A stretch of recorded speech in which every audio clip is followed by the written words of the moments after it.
Copy. Wow. Paste. Ryan, how are you? Love My it. name is Randy. I've got John and Ashton right over here. If you want to have a seat.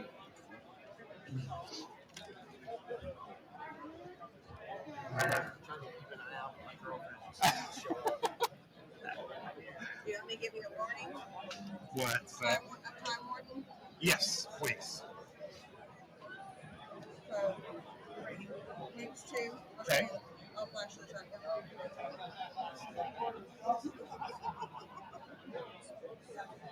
You're actually in this one. So she takes photos for the Rocklahoma book, and there you are. That's a photo that she had taken. That one's mine. We got the whole spread in here. Wow. There's some more. I almost wore that today. He said I almost wore that. It's like hanging in my closet. Make out your way. Awesome. So, Brian, a legend. So, the best story I have about Kicks was me and my son and my wife. Everybody went to Rocklahoma. So, no, we didn't see you at Rocklahoma at that time. And he'd seen a lot of bands. And then you guys were playing with Whitesnake at a casino, I believe, down here, or in Oklahoma City. I'm sorry, I'm from Oklahoma City, and he was like, "Kicks." I go, "Right." So you just wait. And you guys got on there, and the energy level was through the roof, and he's just like, "How have I not known about these guys?" I said, "Well, you do now." He's like, "Holy shit." So you made a fan in Oklahoma City after seeing hundreds of bands at Rocklahoma, and then he came to see you with Whitesnake, and he's like, "Kicks, that's my new band." Absolutely amazing, blew him away. So, all right. Hey, John, you got anything? Yeah, absolutely, Brian. How has things changed for you since Kicks did their farewell? Is it How has things changed for you since Kicks has done their farewell? Um, slowed down a lot. Yeah, I'm still playing with Rhino Bucket, but we don't play that often. Um, at first, I was bummed that it was over, but now that I don't know, I sort of got used to. I'm getting used to taking it easy and I'm waiting for the next thing to come along. It's kind of a whole different world. You have to think about things a little bit different. And just like, Yeah, I know, but I've been doing this so long. yeah, Even if it ended today, you haven't taken up gardening or anything yet, have you? close. I walk out in my yard every morning with the corn, or fill this bucket full of corn. Dude, I do the same. Feed the stray cats. Yep. I found myself with bird feeders everywhere. Yeah, that's nice. And my wife is like, "What are you doing?" And I'll just be staring out the windows. Two cardinals. Yeah, but in fact, And now you have one with a camera on it. yeah, I had bird seed to the deer corn. Oh. So that all the birds come. And then that attracts the stray cats because they come to Right. bounce on the birds. They come to bounce on the birds. And every once in a while I find a pile of feathers by the bucket. You're like, "Am I helping or hurting?" I don't know what's going on. Oh my gosh. But we have seen you at Rocklahoma as well, and I knew exactly what my son was getting ready to getting ready to see. And the energy, you guys just bring so much energy, and it's just amazing. And my high school playlist was all Kicks. I love Kicks. So, Well, I think that energy, the higher energy, was like our thing, yeah, and that's another reason. Like, you know, Steve, our singer, was having trouble in the end. 'Cause he had neuropathy in his feet, and he was starting to have vocal problems, and just couldn't keep up that same energy yeah, level. yeah. And we didn't want to just become one of those old guy Well, you bands. know, and I appreciate that. I mean, it's knowing when to say, you know, are we giving the fans the best Right. performance, Yeah. or are we gonna?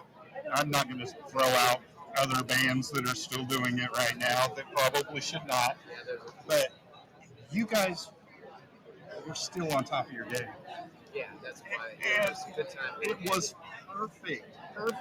And I'm not going to see any of these crazy YouTube videos of Kicks, you know, underperforming. It's not going to happen. So, and I appreciate that as a fan, being able to do that because, I mean, we all get older and you kind of lose a little step. Yeah, But what do you fill your day with now? Still playing? I mean, you know, do you yeah. have a routine that you go through? Well, yeah, I got like a music room down in my basement. Of course you do. With, guitars and amps. And, I still go down there and I play. But like, a typical day for me is I get up and go to the deer, fill the deer bucket, and you know, There's and then I do a workout and go for a walk, and then I cook a meal. So just yeah, you deserve that life. You really do, man. You really do, and that's good to hear. Randy, I want to check with him and see about any upcoming Rhino Bucket news or shows. Any upcoming Rhino Bucket news or shows? well, we just did the Monsters Rock cruise, and we also recently started working with this new agent, but so far he hasn't come. So our next It's gig, fixing to be an old agent. our next, we were supposed to have something mid-July, and that fell through. So now our next gig is until September. Okay. But we're hoping there's another agent that we've been talking to on the side, so maybe he'll come through with something. We don't want to be sitting around all summer. Yeah. And I mean, in the past, because of Kicks, Kicks was so busy. Like I had to sort of put the Rhino Bucket on the back burner, and like during the down months in December, January and February, Rhino Bucket would go over to Europe and we would tour, and then I come back and jump back into Kicks. Yeah. So now that Kicks sitting around, Rhino Bucket, there's a lot more time for that. Right. And, I'm in Nashville. There's musicians on every corner. Absolutely. I'm hoping Yeah. to get something going. Wow, they sure got loud there. It's not good for a podcast convention. So, are you living in Nashville? Yeah. Okay. And what brought you to Nashville? Well, mostly the home prices. Because I was in California before that. I was out there for 26 years. And it was when my relationship with my ex-girlfriend ended. She owned a house. Yeah. And I was like, all of a sudden, I was like, what am I going to do now? Sure as hell can't buy nothing here. Yeah. And I started looking around, and it was like the house that I really wanted, I couldn't afford, and the house I could afford, I didn't want. So I knew some people here in Nashville, and they told me, they said I should come and check it out. So I did. I took a week, came here, and I couldn't believe it. I mean, the prices were so much lower. Like at my house that I ended up buying for like 300,000 or something. In LA would have been over a million. Oh yeah, it's insane. That's crazy. And there's land. I mean, you obviously like the wildlife and that type of thing. Absolutely great. I'm like 12 miles out north of Nashville, and it feels like I'm out in the middle of nowhere. Yeah. You won't find that in California. I know, and I kept going further and further out of town, looking at houses, but then you end up in like Riverside, and it's like, yeah. And then you get so far out that you don't even have internet service out in California. It's like, but, yeah, Nashville seems. I mean, this is my first time in Nashville. Yeah, and it's just absolutely beautiful. We kept comparing it to kind of like Branson-ish, it kind of, the trees and just the natural beauty up here is just absolutely wonderful.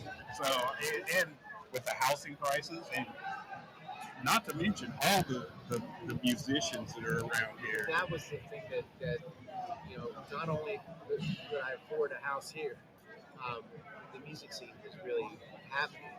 And it seemed to dried up in LA. Yeah.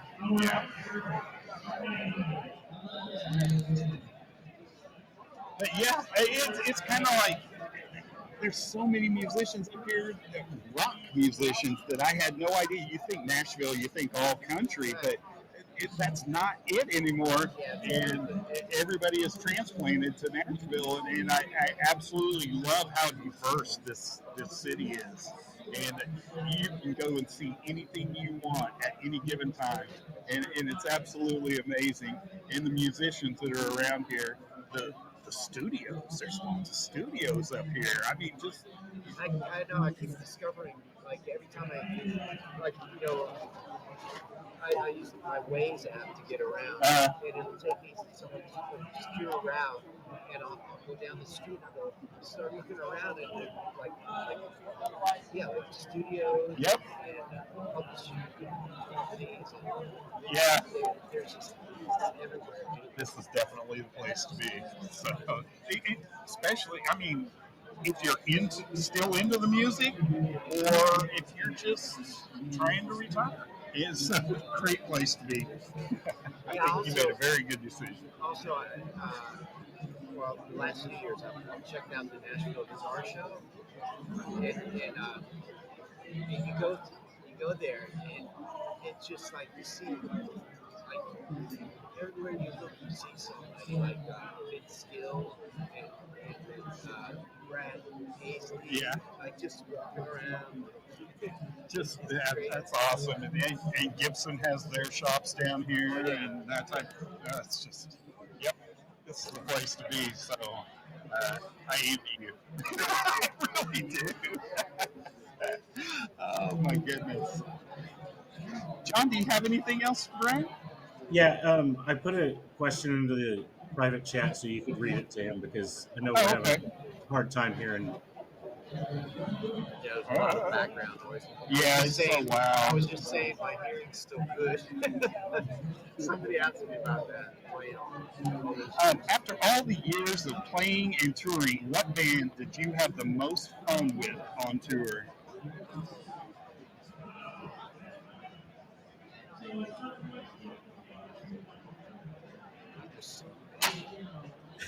Well, our first real tour was with Rat, and that was fun. Yeah. Those guys were really cool. But out of all the bands we've opened for, there's maybe only two bands that everybody else is like amazing how good you are. Yeah. But I think our biggest thrill was opening for Aerosmith. Yeah. Like we opened a few times for them, and we opened for ZZ Top back in the early '80s. That would be amazing. Yeah, yeah. I bet you were getting a lot of new fans from that. It's just like, who is this Kicks? Well, yeah, not so much from ZZ Top. I remember we played this. It was the Allentown Fair, Uh-huh. and Steve had lost his voice or something. But we were up there struggling, trying to. We only had a small space. Like we had to sit up in front of ZZ Top. Oh yeah. And we looked down, and they weren't Kicks fans. They were these bunch of guys, dudes with beards, and they hated us. But we just powered through. There was only a couple times where their audience didn't accept us. That's awesome. And a few times, well, one time on Rat Tour, I remember we came out, it was like, I think it was Poughkeepsie or something, and the crowd was giving us a hard time, and then Steve Pearson comes out from Cold Blood and sings to Steve, and then the crowd turned around. Like, okay, all right, I guess they're cool. All right. Looks like we just got the 2-minute warning. So thank you so much, Brian. I apologize for not being able to hear. Oh no, that's okay. It's our setup that is. We usually don't do a mobile thing at all. We usually have our at-home things going on. So this is kind of thrown together real quick, but I learned some lessons on what to do and what not to do. So, but I appreciate you, and you are forever in my playlist, man. Forever. Yeah, I know it's a shame. Like we felt like we never quite broke through. Oh, I felt like you did. Yeah, for sure. We always, well, my fuse kind of broke. Yeah. We always wanted to become like AC/DC. Yeah. And we just never did. And like you said, your son wondering why he never saw us. They heard of us. That's true. A lot of that's true for a lot of people. Yeah. They just never saw us, so they didn't know what we found. Yeah. Well, once they did, by gosh, they knew. Yeah, actually, the M3s and the cruises opened it up. Yeah. Absolutely. Well, thank you so much, Brian, and you're absolutely amazing. Thank you. Rush to the front of the stage.